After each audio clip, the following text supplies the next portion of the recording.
केंद्रीय कर्मचारियों ने सरकार से एक बार फिर 8वां वेतन आयोग बनाने की मांग की है। कर्मचारी संगठनों का कहना है कि महंगाई के इस दौर में वेतन, भत्ते और पेंशन में बढ़ोतरी जरूरी है। सरकार को ये मांग आगामी बजट 2024 से पहले मिली है।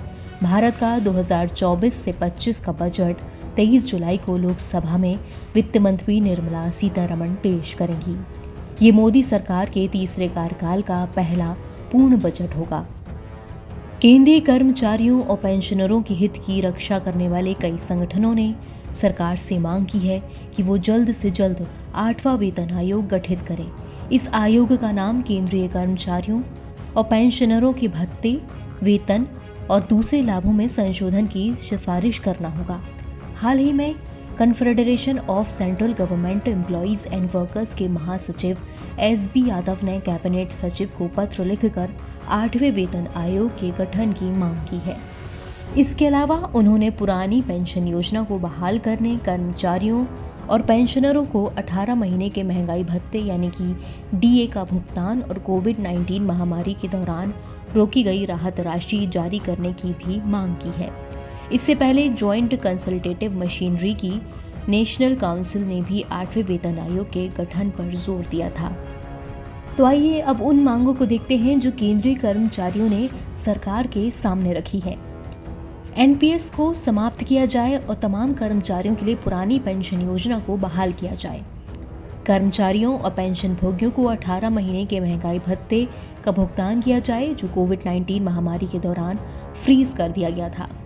साथ ही पेंशन के कंप्यूट किए गए हिस्से को वर्तमान 15 साल के बजाय 12 साल के बाद बहाल किया जाए। अनुकंपा के आधार पर नियुक्तियों पर 5% की सीमा को हटाया जाए और मृतक कर्मचारी के तमाम आश्रितों को अनुकंपा नियुक्ति प्रदान की जाए। सभी विभागों में सभी कैडर के तमाम रिक्त पदों को भरा जाए। साथ ही सरकारी विभागों में आउटसोर्सिंग और ठेकेदारी पर रोक लगाई जाए। JCM तंत्र के प्रावधानों के मुताबिक संघों के लोकतांत्रिक कामकाज को सुनिश्चित किया जाए। कैजुअल, संविदाकार मजदूरों और JDS कर्मचारियों को नियमित किया जाए। स्वायत्त निकायों के कर्मचारियों को केंद्रीय कर्मचारियों के समान दर्जा दिया जाए। वैसे तो आम तौर पर हर 10 साल में केंद्रीय वेतन आयोग का गठन किया जाता है। ये आयोग केंद्रीय कर्मचारियों के वेतन, भत्ते और दूसरे लाभों की समीक्षा करता है और उनमें संशोधन की सिफारिश करता है। ये सिफारिशें महंगाई और दूसरी बाहरी फैक्टर्स को ध्यान में रखते हुए की जाती हैं।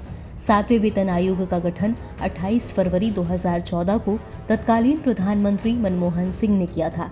इसने 19 नवंबर 2015 को अपनी रिपोर्ट सौंपी थी। 7वें केंद्रीय वेतन आयोग की सिफारिशें 1 जनवरी 2016 से लागू हुई थीं। इस पैटर्न को देखते हुए अगले यानी कि 8वें केंद्रीय वेतन आयोग को 1 जनवरी 2026 से लागू किया जाना चाहिए। हालांकि केंद्र सरकार ने अभी तक इस मोर्चे पर कोई आधिकारिक घोषणा नहीं की है।